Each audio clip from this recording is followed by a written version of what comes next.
전국에 산재한 단위 농협이 동일인 여신 한도 규정 때문에 골머리를 앓고 있습니다. 규정대로 하면 당장 돈을 빌릴 곳이 없는 농민들의 피해가 양산되고 규정을 지키지 않으면 당국의 제재를 피할 수가 없습니다.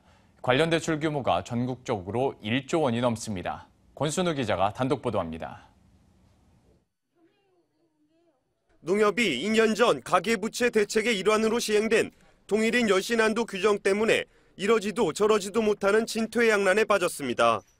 금융위원회는 지난 2012년 2월 상호금융조합의 가계대출을 축소하기 위해 자기자본 250억 미만인 조합은 30억 원, 250억 이상인 조합은 50억 원 이상 대출을 해줄 수 없도록 규정을 개정했습니다.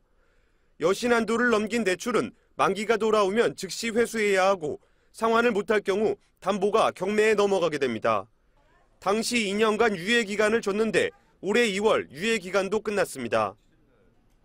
올해 2월 이전에 단위농협에서 50억 원 이상을 빌린 농민들은 대출 기간이 종료되면 대출 연장을 할 수 없게 됩니다. 문제는 농협조합의 가계대출 중 동일인 여신 한도를 초과한 대출 규모가 1조 원이나 된다는 점입니다.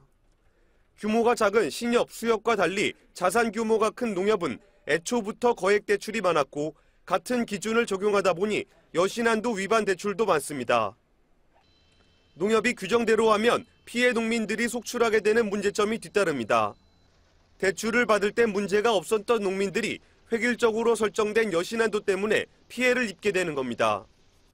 농협중앙회 관계자는 상호금융 대출 이용자들은 은행에 가기에 신용등급이 부족한 사람이 대부분이라 당장 어디서 돈을 빌려 갚을 수가 없다며 대출을 회수하면 대출자들이 피해를 보고 안 하면 제재를 받는 상황이라고 말했습니다.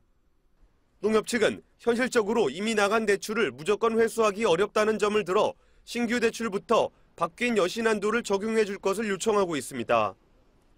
2년 전 나온 가계부채 대책이 조합의 규모나 성격, 농촌 현실을 고려하지 않은 졸속이라는 비판을 살 수밖에 없게 됐습니다. 머니투데이 방송 권순우입니다.